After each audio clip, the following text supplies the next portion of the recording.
এই চাউমিনগুলা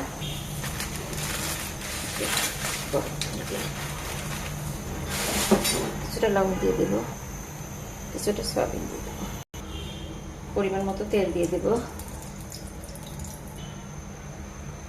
পরিমাণ মতো পেঁয়াজ ও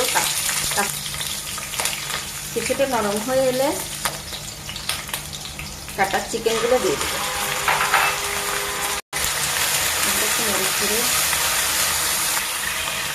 করে টমেটো কাটা দিয়ে দেবো, পরিমাণ মতো লবণ দিয়ে দেবো। এটাকে ভালো করে নেড়ে আমি আধা সিদ্ধ করে নেব।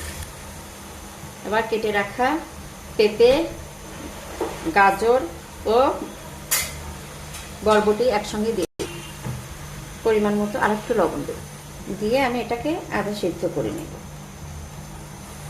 এবার আমি ঢাকনা দিয়ে ঢেকে দেব। এই পানিতেই যতটুকু সিদ্ধ হয় সেভাবেই সিদ্ধ করে নেব। পরিমাণ মতো সয়া সস দেব, ডিম দিয়ে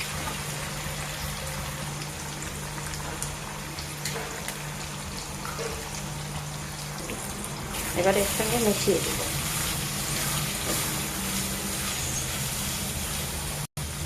ভালো করে মিশিয়ে আগে থেকে সিদ্ধ করে রাখা এগুলা দিয়ে দেব। স্বাদ মতো টেস্টি লবণ দেব, টেস্টি সল্ট দিয়ে দেব। দিয়ে এখন সেটাকে সম্পূর্ণ একসাথে মিশিয়ে শেষের দিকে ধনিয়া পাতা দিয়ে কিছুটা নেড়ে